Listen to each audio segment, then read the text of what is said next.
ایک مرتبہ کسی نے قاری عبدالباسط سے پوچھا، قاری صاحب آپ اتنے مزے کا قرآن مجید پڑھتے ہیں، آپ نے بھی کبھی قرآن مجید کا کوئی معجزہ دیکھا ہے؟ وہ کہنے لگے، میں نے قرآن کے سینکڑوں معجزے آنکھوں سے دیکھے ہیں۔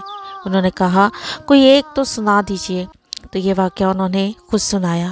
قاری صاحب فرمانے لگے کہ یہ اس وقت کی بات ہے جب جمال عبد الناصر مصر کا صدر تھا۔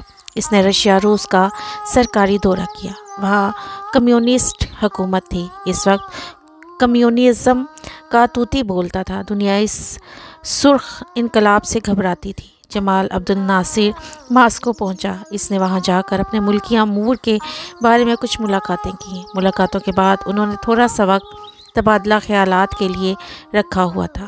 اس وقت وہ آپس میں گپے مارنے کے لیے بیٹھ گئے۔ جب آپس میں گپے مارنے لگے تو ان کمیونسٹوں نے کہا، جمال عبد الناصر تم کیا مسلمان بنے پھرتے ہو؟ تم ہماری سرخ کتاب کو سنبھالو جو کمیونزم کا بنیادی ماخذ تھا۔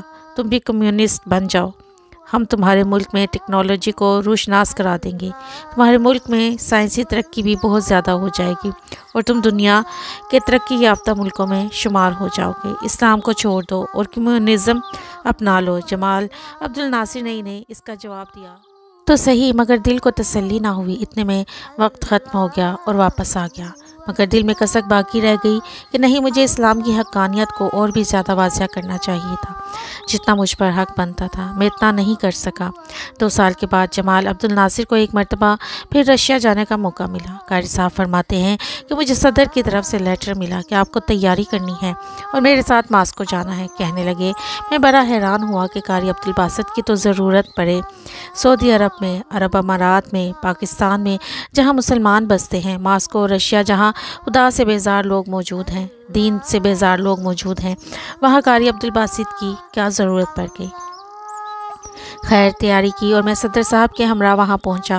وہاں انہوں نے اپنی میٹنگ مکمل کی اور اس کے بعد تھوڑا سا وقت تبادلہ خیالات کے لیے رکھا ہوا تھا۔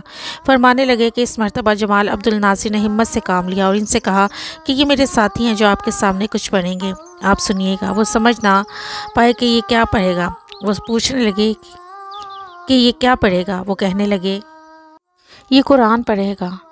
انہوں نے کہا، اچھا پڑھے گا۔ فرمانے لگے کہ مجھے اشارہ ملا اور میں نے پڑھنا شروع کیا۔ سورہ طٰہٰ کا وہ رکوع پڑھنا شروع کر دیا جسے سن کر کسی دور میں حضرت عمر بن الخطاب رضی اللہ تعالیٰ عنہ بھی ایمان لے آئے تھے۔ فرماتے ہیں کہ میں نے جب 2 رکوع تلاوت کر کے آنکھ کھولی تو میں نے قرآن کا معجزہ اپنی آنکھوں سے دیکھا کہ سامنے بیٹھے ہوئے کمیونسٹوں میں سے 4-5 آدمی آنسوؤں سے رو رہے تھے۔ جمال عبد الناصر نے پوچھا، جناب آپ کیوں رو رہے ہیں؟ وہ کہنے لگے، ہم تو کچھ نہیں سمجھے، لیکن آپ کے ساتھی نے نہ جانے کیا پڑھا، مگر پتہ نہیں اس کلام میں کچھ ایسی تاثیر تھی کہ ہمارے دل موم ہو گئے، آنکھوں سے آنسو کی جھڑیاں لگ گئیں اور ہم کچھ بتا نہیں سکتے کہ یہ سب کیسے ہوا۔